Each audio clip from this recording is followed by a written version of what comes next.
اللهم صل على محمد وآل محمد وعجل فرجهم وأهلك أعداءهم. اعوذ باللہ من الشیطان الرجیم. بسم اللہ الرحمن الرحیم. الحمد للہ وحدہ والصلاة والسلام علی من لا نبی بعدہ وعلی من لا ولی مثلہ. انتہائی معزز ناظرین، السلام علیکم ورحمۃ اللہ وبرکاتہ. معزز ناظرین، ایک بار پھر دیار مولا کائنات ادارہ معارف ولایت نجف اشرف کی جانب سے آپ تمام ناظرین کو پروگرام فقہی مکالمہ میں خوش آمدید کہتا ہوں. تو ناظرین کرام، گزشتہ 4 نشستوں میں اجتہاد و تقلید کے موضوع کو مکمل کرتے ہوئے آج کی اس نشست میں رسالہ عملیہ منہاج الصالحین کے حصہ عبادات کو موضوع سخن قرار دے کر آج کی اس نشست میں ایسے عمل کی بابت گفتگو کریں گے کہ جس عمل کے بغیر نماز شمار نہیں ہوتی، کہ جس عمل کے بغیر قرآن کے الفاظ کو مس کرنا فعل حرام جانا جاتا ہے. اور یہ وہ عمل ہے کہ جس کے لیے لفظ وضو کو وضع کیا گیا ہے. اور اسی وضو کی اہمیت اور اسی وضو کے فوائد کو بیان کرتے ہوئے رسول خدا صلی اللہ علیہ وآلہ وسلم فرماتے ہیں: ان الغضب من الشیطان وان الشیطان خلق من النار وانما تطفأ بالماء فاذا غضب احدکم فلیتوضأ. رسول خدا صلی اللہ علیہ وآلہ وسلم فرماتے ہیں کہ بے شک شیطان کی صفات رذیلہ میں سے گندی ترین ایک صفت یہ ہے کہ وہ غصہ کرتا ہے، غیظ و غضب اس کے اوپر طاری ہوتا ہے. اور بے شک شیطان کو آگ سے خلق کیا گیا ہے، اور اس بات میں کوئی شک و شبہ نہیں کہ آگ کو پانی سے ختم کیا جاتا ہے. تو رسول خدا صلی اللہ علیہ وآلہ وسلم نے فرمایا، جب بھی آپ لوگوں میں سے کسی ایک بندے پر غصے والی کیفیت طاری ہو تو اسے چاہیے کہ جس طرح آگ کو پانی سے ختم کیا جاتا ہے تو اسے چاہیے کہ وہ انسان وضو کر لے تاکہ وہ اپنی اس غصے والی کیفیت، اس غصے والی حالت کو دور کر دے. لیکن سوال یہ ہے کہ فقہ جعفریہ میں وضو کی حقیقت کیا ہے، یعنی وضو کس چیز کا نام ہے اور وضو کا صحیح طریقہ کیا ہے. تو اس موضوع پر گفتگو کرنے کے لیے ہمارے ساتھ موجود ہیں ایک بار پھر حوزہ علمیہ نجف اشرف کے عزیز استاد جناب مولانا تقی ہاشمی صاحب. السلام علیکم. وعلیکم السلام ورحمۃ اللہ وبرکاتہ. الحمدللہ، آپ کی دعائیں. سب سلامت رہیں، خدا خوش رکھے. سب جیسا کہ یہ ایک نفسانی چیز ہے، نفسانی بات ہے کہ جب بھی ہم کسی انسان کو ایک حکم دیتے ہیں یا کوئی کام کرنے کا کہتے ہیں تو پہلے وہ یہی سوال کرتا ہے کہ بھئی جس چیز کا آپ حکم دے رہے ہیں آخر اس کو بجا لاؤں گا تو اس کے ثمرات کیا ہوں گے. یعنی وہ یہ سوال کرتا ہے کہ اس چیز جس کا کہا جا رہا ہے اس کی حقیقت کیا ہے، یہ چیز ہے کیا. تو قبل اس کے کہ وضو کے طریقے کے بارے میں سوال کروں، سوال یہ کرنا چاہوں گا کہ وضو ہے کس چیز کا نام، وضو کی حقیقت کیا ہے. کیا وضو اس چیز کا معنی ہے کہ بس ہم اپنے اعضاء کو دھو لیں اور ختم، یا وضو ایک خاص مفہوم کا نام ہے؟ بہت شکریہ جی. اعوذ باللہ من الشیطان الرجیم. بسم اللہ الرحمن الرحیم. الحمدللہ رب العالمین والصلاة والسلام علی محمد وآلہ اجمعین واللعنۃ الدائمۃ علی اعداء محمد وآل محمد. اما بعد، وفقنا اللہ وإیاکم للعلم والعمل الصالحین انشاءاللہ تعالی. رب یسر ولا تعسر وتمم بالخیر.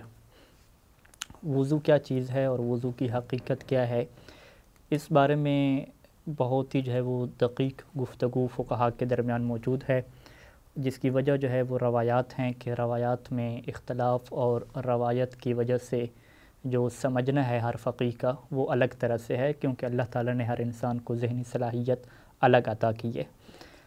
وضو کے بارے میں 2 کنسیپٹ ہیں فقہا کے درمیان. پہلا یہ کنسیپٹ ہے کہ وضو خود عبادت ہے. وضو کیا مطلب؟ چہرے کا دھونا، بازوؤں کا دھونا، سر کا مسح اور پاؤں کا مسح.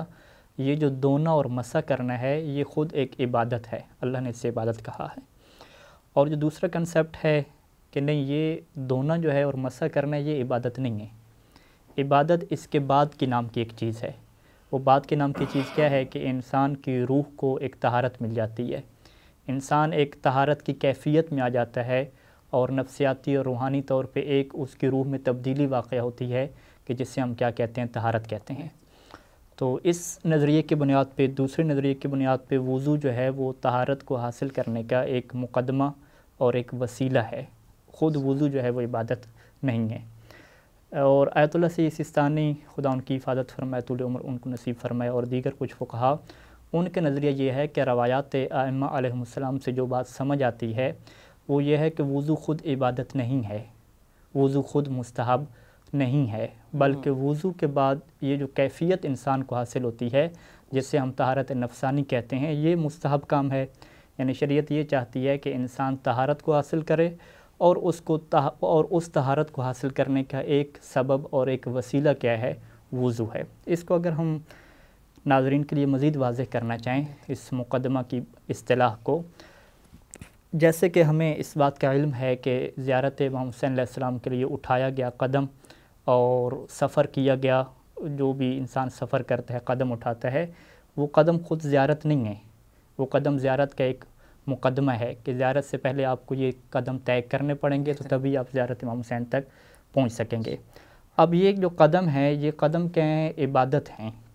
زیارت امام حسین کے لیے اٹھایا گیا قدم عبادت ہے، لیکن یہ عبادت کب بنے گا؟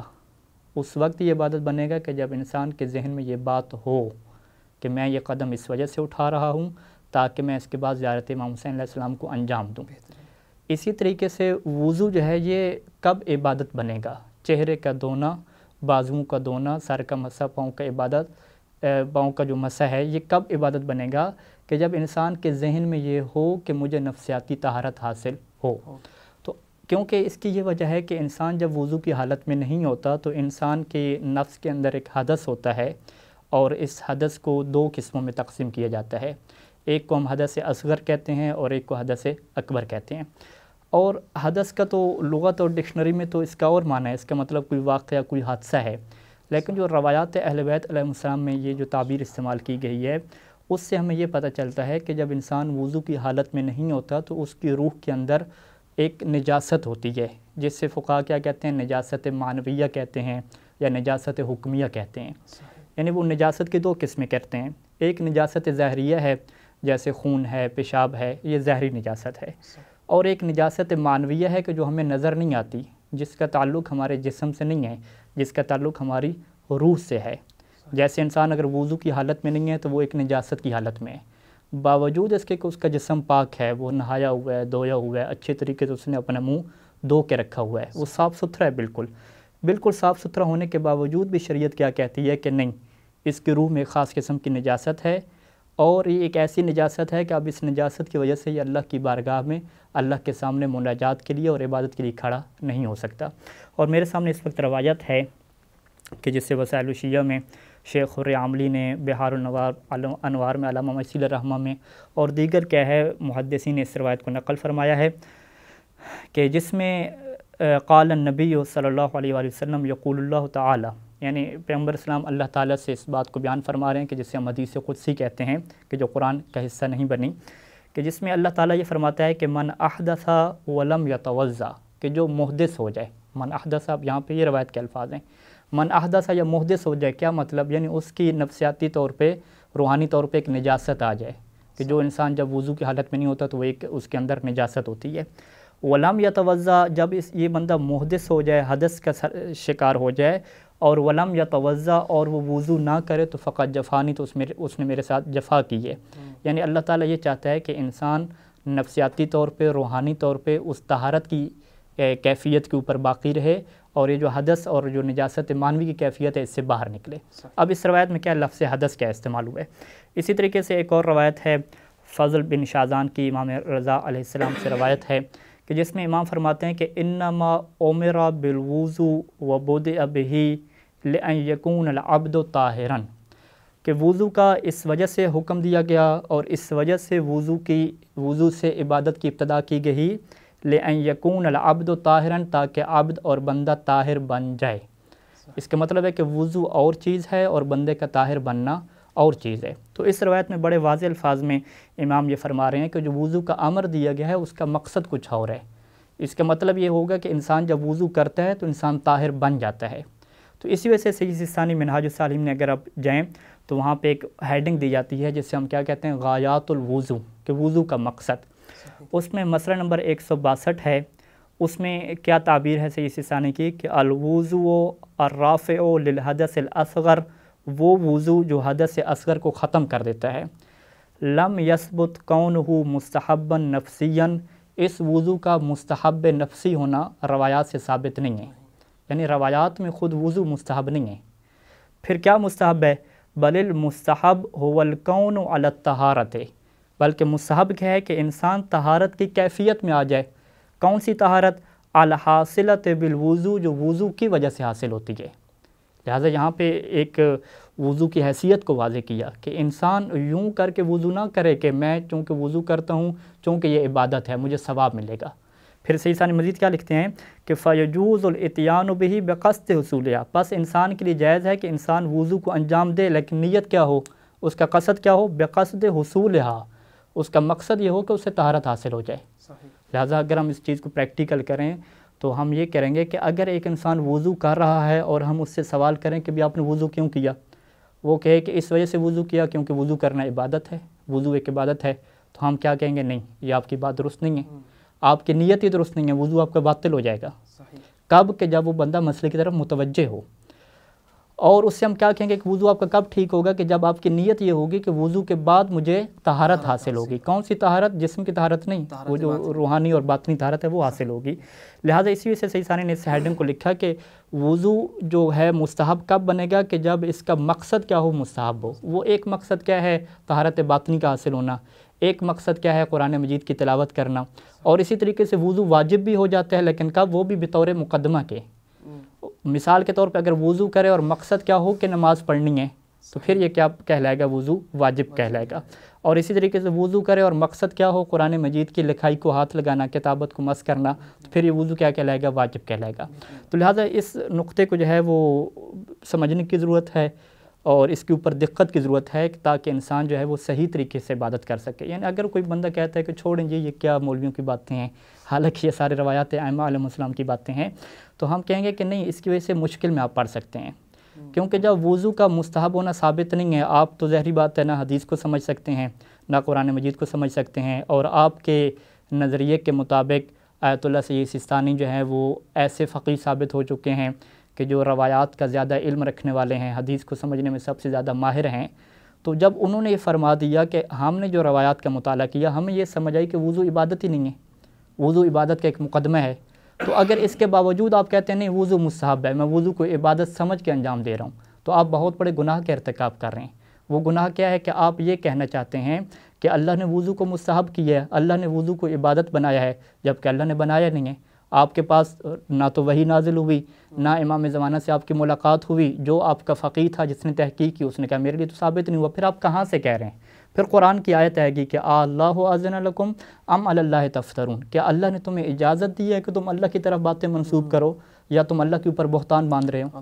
تو لہٰذا یہ بہت ہی گہرا نقطہ ہے کہ اس کو سمجھنا چاہیے اور ہم اپنی نیت کو درست کریں کہ وضو کو ہم یا تو نماز کے لیے انجام دیں یا کسی مستحب کے لیے انجام دیں، اور ایسی چیز کہ جس کے لیے وضو کا ہونا ثابت ہو. یعنی اگر فرض کریں کوئی بندہ کہتا ہے کہ میں جو ہے وہ درس میں جا رہا ہوں وضو کر کے، تو اب ہم اس سے کہیں کہ کیا آپ کے فقیہ کے مطابق روایات میں یہ بات ثابت ہے کہ درس کے لیے وضو کرنا مستحب ہے؟ وہ کہے گا نہیں معلوم. جب نہیں معلوم تو آپ کیوں کہہ رہے ہیں؟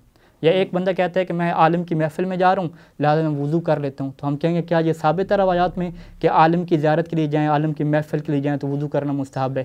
جب ثابت نہیں ہے تو آپ کیوں خدا پہ بہتان باندھ رہے ہیں؟ کوئی کہتا ہے کہ میں صفائی ستھرائی کے لیے کرتا ہوں تو یہ بھی، ہاں یہ بھی ہم کہیں گے روایات سے ثابت کرو. ٹھیک ہے، جب روایات میں صفائی ستھرائی کے لیے وضو ہے یا فقہا کے نزدیک ثابت ہے تو پھر آپ یہ نیت کریں.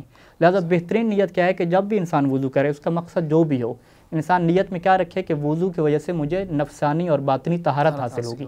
یہ ایک ایسا مستحب ہے کہ جو تمام فقہا کے مطابق ثابت ہے، روایات میں اس کی صراحت موجود ہے. اس سے کیا ہے انسان بہت سارے جو ہے وہ نیت کے حوالے سے مشکلات سے کیا بچ سکتا ہے. بہت خوب صاحب، جیسا کہ آپ نے کہا کہ ایک وضو کے لیے نیت ضروری ہے، تو یہ وضو کی نیت کیسے کریں؟ مطلب یہ کریں کہ بھئی نیت کرتا ہوں، برتن اٹھاتا ہوں پانی کا اور چہرے پر پانی ڈالتا ہوں، اس طرح مطلب نیت کرنی ہے، یا نیت دل سے ایک گزارنے کا نام ہے، یعنی نفسانی کیفیت کا نام ہے؟ نیت نہ الفاظ کا نام ہے نہ دل سے خیالات کو گزارنے کا نام ہے، دونوں نیت سے تعلق نہیں ہے۔ نیت کیا ہوتی ہے، اب میں آپ کے سامنے عبارت ہی پڑھ دیتا ہوں، کتاب العروہ سے جو ہے وہ سیسی ثانی کی عبارت ہے، اوپر جو مسئلہ لکھا ہوا ہے کہ ولا یلزم التلفظ بالنیت، لازم نہیں ہے، ضروری نہیں ہے کہ انسان نیت کے اوپر کیا کرے، تلفظ کرے، الفاظ سے دہرائے۔ ولا یلزم اختارها بالبال، اور نہ ہی یہ ضروری ہے کہ انسان نیت کو اپنے ذہن میں حاضر کرے، اپنے ذہن سے گزارے، اپنے دل سے گزارے، یہ بھی ضروری نہیں ہے۔ بل یکفی وجود الداعی فی القلب، بلکہ اس کے دل میں وہ وجہ ہونی چاہیے کہ جس کی وجہ سے وہ کام کر رہے ہیں۔ اب اس کی نشانی کیا بتائی کہ بحیث لو سئل عن شغلہ، کہ اگر کوئی اس سے سوال کرے، یعنی ایک انسان وضو کر رہا ہے، اگر کوئی اس سے سوال کرے کہ آپ کیا کر رہے ہیں، تو وہ کہے کہ میں وضو کر رہا ہوں، تو کہتے ہیں یہی بات کافی ہے۔ یعنی کیا مطلب کہ انسان اگر کوئی بھی کام کرتا ہے تو انسان غفلت کی حالت میں نہیں ہونا چاہیے، اسے پتہ ہونا چاہیے کہ میں کیا کر رہا ہوں۔ یہی پتہ ہونا کہ میں کیا کر رہا ہوں، اس سے ہم کیا کہتے ہیں، نیت کہتے ہیں۔ جیسے ہم ابھی پروگرام کر رہے ہیں، فقہی مسائل کے اوپر بات کر رہے ہیں، تو کیا ہم نے نیت کی ہے شروع میں؟ ہم کہیں گے بالکل نیت ہے، کیونکہ ہمیں پتہ ہے کہ ہم پروگرام کر رہے ہیں۔ وہ کہے گا اچھا آپ نے تو الفاظ دہرایا ہی نہیں ہے، آپ نے تو جو ہے وہ دل سے نہیں گزارا۔ ہم کہیں گے نہ دل سے گزارنے کو نیت کہتے ہیں، نہ الفاظ کو دہرانے کو نیت کہتے ہیں، بس انسان کو پتہ ہو کہ وہ کر کیا رہا ہے، یہی چیز ہے۔ اگرچہ وہ ابھی متوجہ نہ بھی ہو، غافل ہو جائے، جیسے ایک بندے نے وضو کرنا شروع کیا تو شروع میں تو پتہ تھا کہ وضو کر رہا ہے، درمیان میں اس کے ظاہری بات ہے خیالات ادھر ادھر چلے گئے، کچھ اور سوچ رہے، لیکن یہ غفلت بھی معنی نہیں ہے۔ کیونکہ جب اس سے پوچھا جائے گا کہ آپ کیا کر رہے ہیں تو فوراً متوجہ ہو جائے گا کہ میں کیا وضو کر رہا ہوں یا ہم کیا پروگرام کی حالت میں ہیں۔ تو اس سے کیا ہوتے ہیں کہ جو بندہ مکمل طور پہ غافل نہ ہو، اپنے کام کی طرف متوجہ ہو، چاہے وہ تفصیلی طور پہ متوجہ ہو کہ مکمل ہر لحظہ اور ہر سیکنڈ اسے پتہ ہو کہ میں کیا کر رہا ہوں، یا تفصیلی طور پہ متوجہ نہ ہو، اس طریقے سے متوجہ ہو کہ اگر فرض کریں سوال کر بھی لیا جائے تو وہ آپ کو صحیح طریقے سے جواب دے سکتا ہے کہ میں کیا کر رہا ہوں۔ تو یہ کیا نیت ہے کہ چاہے نماز کی نیت ہو، روزے کی نیت ہو، کوئی بھی نیت ہے، اس کے اندر یہ ضروری ہے کہ انسان غافل نہیں ہونا چاہیے، اسے پتہ ہو کہ میں کیا کرنے جا رہا ہوں۔ یہی پتہ ہونے کو ہم کیا کہتے ہیں، نیت کہتے ہیں۔ اس کا تعلق الفاظ سے بھی نہیں ہے، اس کا تعلق دل میں گزارنے سے بھی نہیں ہے۔ بہترین آصف، جیسا کہ ایک لفظ یہ استعمال ہوتا ہے نیت میں کہ نیت قربتاً الی اللہ، یعنی خدا کے لیے انجام دیتا ہوں۔ تو بسا اوقات ہم دیکھتے ہیں معاشرے میں یہ نیت کی جاتی ہے کہ بھئی اگر یہ اچھا کام کروں گا تو مجھے جنت ملے گی، اگر یہ کروں گا تو میرے اوپر کوئی مصیبت نہیں آئے گی، اگر یہ کروں گا تو جہنم میں نہیں ڈالا جاؤں گا۔ تو اس طرح کے مطلب اس طرح کا قصد کرنا کیا اخلاص کے منافی نہیں ہے کہ مطلب خدا نے کہا کہ مخلصین لہ الدین، کہ میرے لیے ہی بس آپ نے عبادت کرنی ہے، یہ جو اخلاص کے؟ جی بہت اہم سوال ہے۔ نیت کے اندر یہ چیز تمام فقہا اور روایات اور آیات میں واضح طور پہ بیان کی گئی ہے کہ جب بھی آپ عبادت کریں گے تو وہ عبادت اللہ کی خاطر ہونی چاہیے، اللہ کی خاطر ہونی چاہیے۔ اس میں تو یہ بات تو واضح ہے کہ جو ریا کرتا ہے، عبادت کو غیر اللہ کے لیے انجام دیتا ہے، وہ تو باطل ہے۔ اس ریا کے ایشو میں ظاہری بات ہے مومنین مبتلا نہیں ہوتے، کوئی بھی مبتلا نہیں ہوتا کہ کون ہے کہ جو وضو دوسرے کو دکھانے کے لیے کرے گا، یعنی ایک واضح اور کلیئر سی بات ہے، اس میں کوئی بندہ کیا پھنس نہیں سکتا۔ لیکن ریاض سے ہٹ کے ایک اور مرحلہ ہے جو بڑا ہی دقیق اور گہرا مرحلہ ہے کہ جسے ہم کیا کہتے ہیں، اخلاص، کہ بالکل خالص ہونا اللہ کے لیے۔ اور یہ جو بالکل خالص ہونا اللہ کے لیے، قرآن مجید میں بہت زیادہ آیات موجود ہیں کہ جس میں یہ دعوت دی گئی ہے کہ جب بھی آپ اللہ کی عبادت کریں تو اس کے اندر اخلاص ہو۔ جیسا کہ میں ایک آیت پڑھ دیتا ہوں، سورہ بینہ کی آیت نمبر 5 ہے کہ وَمَا أُمِرُوا إِلَّا لِيَعْبُدُوا اللَّهَ مُخْلِصِينَ لَهُ الدِّينَ، کہ انہیں حکم نہیں دیا گیا مگر کیا حکم دیا گیا، حاصر ہو گئی کہ وہ اللہ کی عبادت کریں گے در حال ہے کہ مخلصین لہ الدین، دین کو اسی کے لیے خالص کیے ہوں گے۔ اس کا مطلب ہے کہ اللہ نے جو عبادت کا حکم دیا ہے، للہ الدین الخالص، اللہ کے لیے تو فقط دین خالص ہے۔ تو یہ اخلاص کی بہت زیادہ کیا اہمیت ہے۔ اور پھر اسی طریقے سے روایات ہیں کہ جو مومن کی نیت ہوتی ہے، نیت المؤمن خیر من عملہ، کہ مومن کی نیت کو دیکھا جاتا ہے کہ اس کی نیت میں کتنی پاور ہے، کیا وہ بالکل خالص اللہ کے لیے تھی، چاہے کام چھوٹا سا ہو لیکن نیت کی کیا اصل اہمیت ہوتی ہے۔ اور ہمارے پاس روایات ہے کہ جس میں پیغمبر اسلام صلی اللہ علیہ وآلہ وسلم نے فرمایا کہ انما یبعث الناس علی نیاتہم، کہ قیامت کے دن جب انسان کو مبعوث کیا جائے گا تو یہ نہیں دیکھا جائے گا کہ کس نے زیادہ عمل کیا ہے، بلکہ یہ دیکھا جائے گا کہ اس نے جو بھی عمل کیا ہے چاہے تھوڑی کیوں نہ ہو، اس کے پیچھے اس کی نیت کیسی تھی، نیت کے اندر کتنی پاور تھی اور کتنی اللہ کے لیے خالص نیت تھی، اسی بنیاد پہ اٹھایا جائے گا اور اسی بنیاد پہ اسے جزا دی جائے گی اور اسی بنیاد پہ کیا اسے عقاب دیا جائے گا۔ لہٰذا اخلاص کے مرحلے میں ہم آ کے یہ دیکھتے ہیں کہ اللہ کے لیے خالص نیت ہو۔ اب جب یہاں پہ یہ سوال ہوتا ہے کہ ایک انسان اللہ کے لیے کیا نیت نہیں کرتا، اور اس کی نیت کیا ہے کہ تاکہ مجھے جنت مل جائے، تاکہ جو ہے وہ میں جہنم سے بچ جاؤں، تو اگر ہم دقت سے دیکھیں تو یہ نیت جو ہے وہ اخلاص کے منافی ہے، کہ ظاہری بات ہے آپ کہیں گے کہ کیا آپ نے عبادت اللہ کی محبت کی خاطر انجام دی، اللہ کی عبادت کی خاطر انجام دی، تو اس کے ذہن میں کیا ہے کہ نہیں، اللہ سے تو مجھے غرض نہیں ہے، غرض یہ ہے کہ بس اللہ مجھے جنت دے دے، یعنی مجھے اپنے آپ سے غرض ہے۔ اسی طریقے سے اگر ہم پوچھیں کہ بھئی جہنم سے کیوں بچ رہے ہوتے، کہتے ہیں وہاں پہ عذاب ہوگا، ظاہری بات ہے تکلیف سے مجھے بچنا ہے۔ تو اگر ہم دیکھیں تو اس کے اندر گنجائش نہیں بنتی، یعنی یہ اخلاص کے منافی ہے۔ لیکن روایات جو ائمہ معصومین علیہم السلام سے ہم تک پہنچی ہیں، اس کے مطابق یہ ہے کہ اگر کوئی اس طریقے سے عبادت کرتا ہے تو وہ بھی عبادت درست مانی جاتی ہے، اگرچہ وہ افضل نہیں ہے، افضل طریقہ نہیں ہے، لیکن پھر بھی کیا اس کی یہ نیت درست ہو جائے گی۔ اور میں آپ کے سامنے جو ہے یہ روایات آپ کے سامنے رکھ دیتا ہوں ایک دو، کہ وسائل الشیعہ میں پورا باب ہے کہ جس میں کہا گیا کہ باب ما یجوز و قصدہ، کہ وہ باب کہ جس کا قصد کرنا کیا ہوتا ہے، جائز ہوتا ہے عبادت کے دوران۔ اس میں پہلی روایت کیا ہے کہ العبادۃ ثلاثۃ، کہ جو اللہ کی عبادت کی جاتی ہے وہ 3 قسم کی ہے۔ پہلی قسم کون سی ہے کہ قوم عبد اللہ عز وجل خوفاً، کہ ایک قوم وہ ہے کہ جو اللہ کے خوف کی وجہ سے عبادت کرتی ہے، یعنی ان کی نیت میں کیا ہے، خوف ہے۔ فتل کا عبادت العبید، تو یہ کیا ہے، غلاموں کی عبادت ہے، کہ خوف کیا مطلب جہنم سے بچ جائیں۔ اور ایک قوم وہ ہے کہ جو طلب الثواب ہے، وہ عبادت کرتی ہے تاکہ اس سے ثواب ملے، ثواب کی خاطر۔ اب ثواب کیا ہوتا ہے، یہ جنتی ہوتی ہے۔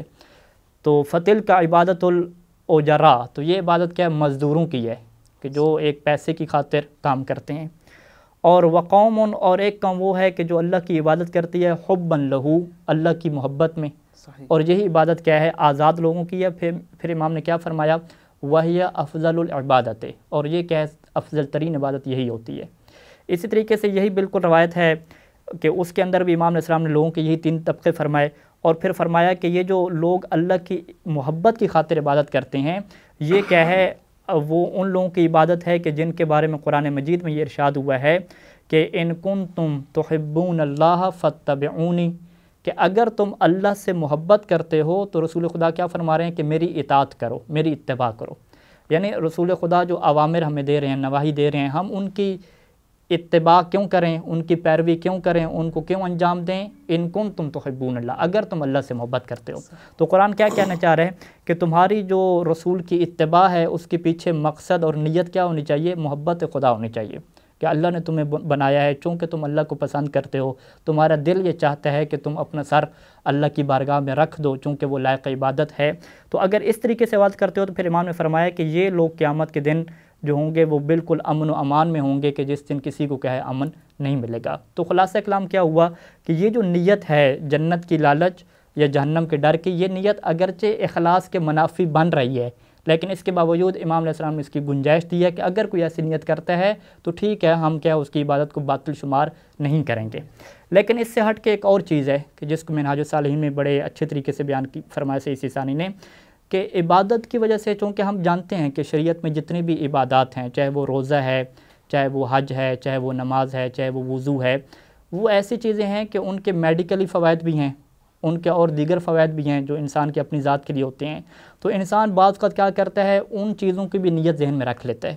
یعنی فرض کریں انہوں نے کیا مثال دی، یہاں پہ میرے سامنے جو ہے وہ منہاج الصالحین کا عبارت ہے، اس میں یہ ہے کہ فلو ضم الیہا غیرہ من الزمام الراجحۃ کالتنظیف من الوسخ او المباحۃ کالتبرید، کہ اگر ایک انسان نیت کے ساتھ کچھ اور چیزوں کو ملا لے، اب وہ چیزیں کیا ہیں، وہ خود بھی کیا اچھی چیزیں ہیں، بری چیزیں نہیں ہیں، جیسے کہ اس کی نیت کیا ہے کہ کالتنظیف من الوسخ، کہ میرے چہرہ بھی صاف ہو جائے گا، جو میل کچیل لگی ہوئی ہے یہ بھی صاف ہو جائے گی، یا کیا ہے وہ ایک اچھی چیز ہے جیسے تبرید کا مطلب ٹھنڈک پہنچ جائے گی، گرمی کا موسم ہے، وضو کروں ٹھنڈک پہنچ جائے گی۔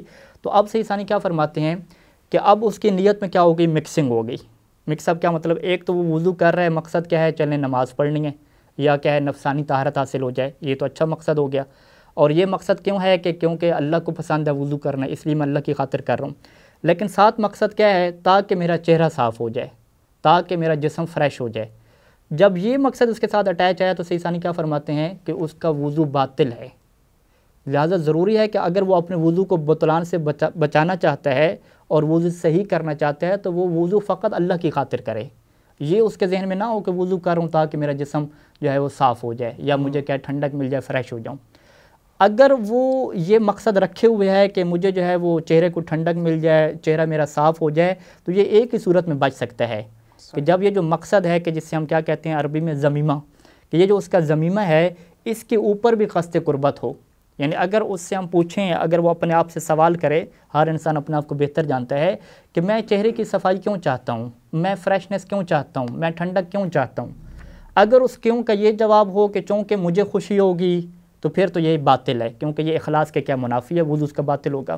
لیکن اگر اس کا ضمیر اس سے یہ آواز دے کہ میں چہرے کی صفائی اس وجہ سے چاہتا ہوں چونکہ اللہ کو صفائی پسند ہے، میں ٹھنڈک اس وجہ سے چاہتا ہوں کیونکہ فریش ہو جاؤں گا تو صحیح طریقے سے عبادت کر سکوں گا، تو اگر اس کا یہ جو مقصد آ رہے ہیں، دیگر مقاصد آ رہے ہیں، اس کے اوپر بھی قصد قربت ہو جائے تو پھر وہ عبادت درست ہوگی، وہ اخلاص کے منافی نہیں ہوگی. بالکل ایسے ہی کہ جیسے اگر مولا امیر علیہ السلام نماز کے دوران زکوٰۃ دے دیتے ہیں، تو اگر زکوٰۃ دینے کا مقصد بھی اللہ کی خاطر ہو، نماز پڑھنا بھی اللہ کی خاطر ہو، تو یہ چیزیں اخلاص کے منافی نہیں ہوا کرتی. بالکل بلکہ اسے کیا کہتے ہیں، عین اخلاص کہتے ہیں کہ جو انسان سوچ رہا ہے وہ سب کچھ کیا اللہ کی خاطر سوچ رہا ہے.